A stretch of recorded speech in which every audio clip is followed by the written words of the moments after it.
Lei sa chi era stato Carlo Ghega? No, no. C'è una lapide qui vicino. Assolutamente no. Vabbè. Uno di voi conosce Carlo Ghega? Carlo Ghega. C'è una lapide qui vicino. No. Mai sentito? Carlo Ghega no. Lei invece sa chi era Carlo Ghega? Io sì, E chi era? è un ingegnere nato qua al civico 1831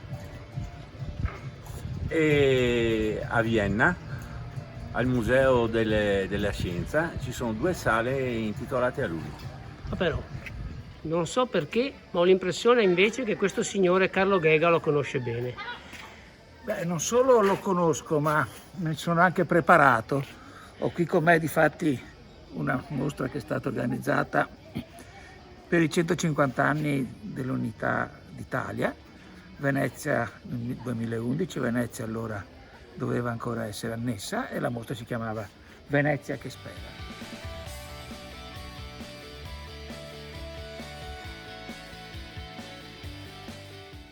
Avete riconosciuto senz'altro il nostro vicepresidente, il dottor Tonini, che nella sua attività del Museo Correre e poi anche a Palazzo Ducale ha avuto appunto modo di incrociare la figura di Ghega e al quale adesso chiediamo qualcosa.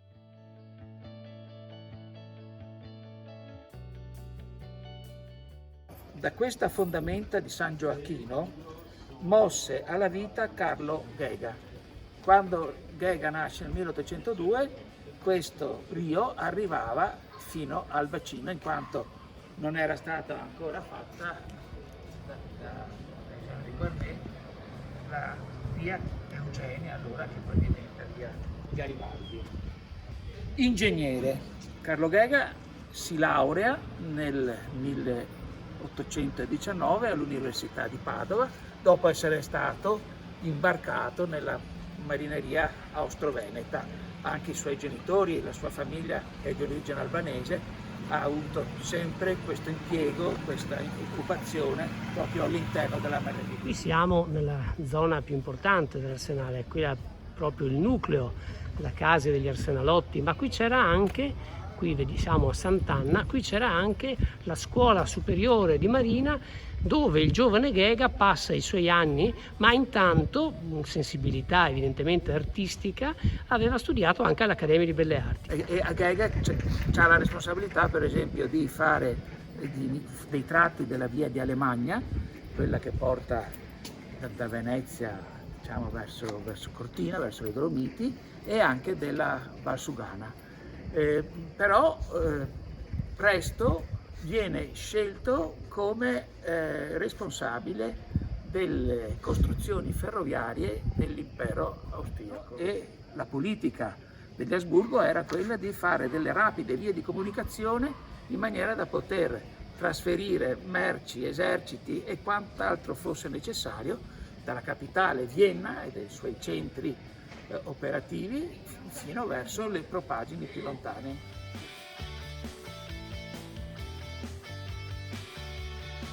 E così, da questo quartiere così popoloso e popolare, il giovane Carlo Ghega si sposta nella Mitteleuropa, arrivando persino a essere nominato Cavaliere dell'Impero per i suoi meriti, soprattutto dopo aver fatto la linea Praga-Dresda, come lo vediamo qui raffigurato in questo dipinto.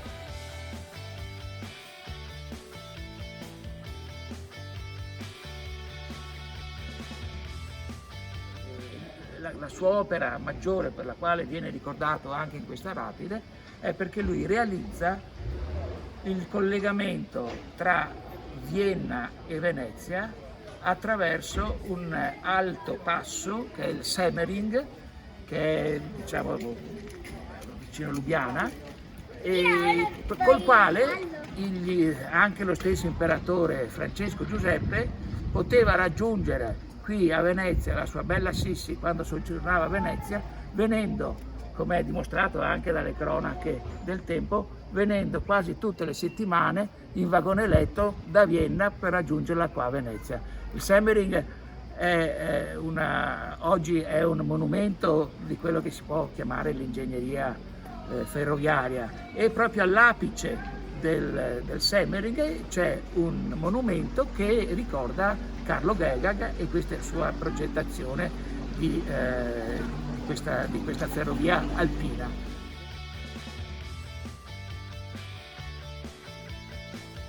E oggi è ancora in attività questa Oggi ferrovia? il Semmering è solamente che una ferrovia che ha un uso tipo turistico, che però io spero di poter raggiungere, non l'ho mai fatto, con gli amici dei musei, con una gita particolare dedicata proprio alla memoria di Gygax.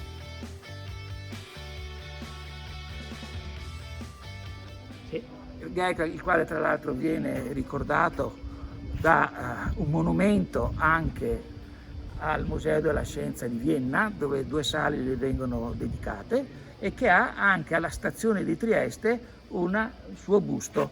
Quindi nel mondo austriaco Gygax è un personaggio molto noto e siamo noi che ce lo siamo un po' dimenticato e che magari anche con questo piccolo ricordo che stiamo facendo insieme gli vogliamo rendere onore. Gygax, quando muore, e muore nel 1860, lascia in parte ai musei civici di Venezia molte delle sue opere. Una parte del legato Gygax è finita però anche alla Marciana, se non sbaglio. Ricordo di aver trovato degli opuscoli di Luigi Negrelli con la dedica dell'autore proprio al nostro Gygax. Sì, la parte diciamo più scientifica lui la lascia alla Marciana. Ci sono libri tecnici, ci sono opere appunto prettamente scientifiche e tra queste la raccolta di opuscoli e di testi tecnici che lui aveva raccolto e in parte anche realizzato per il progetto del canale di Suez insieme appunto all'ingegnere Negrelli.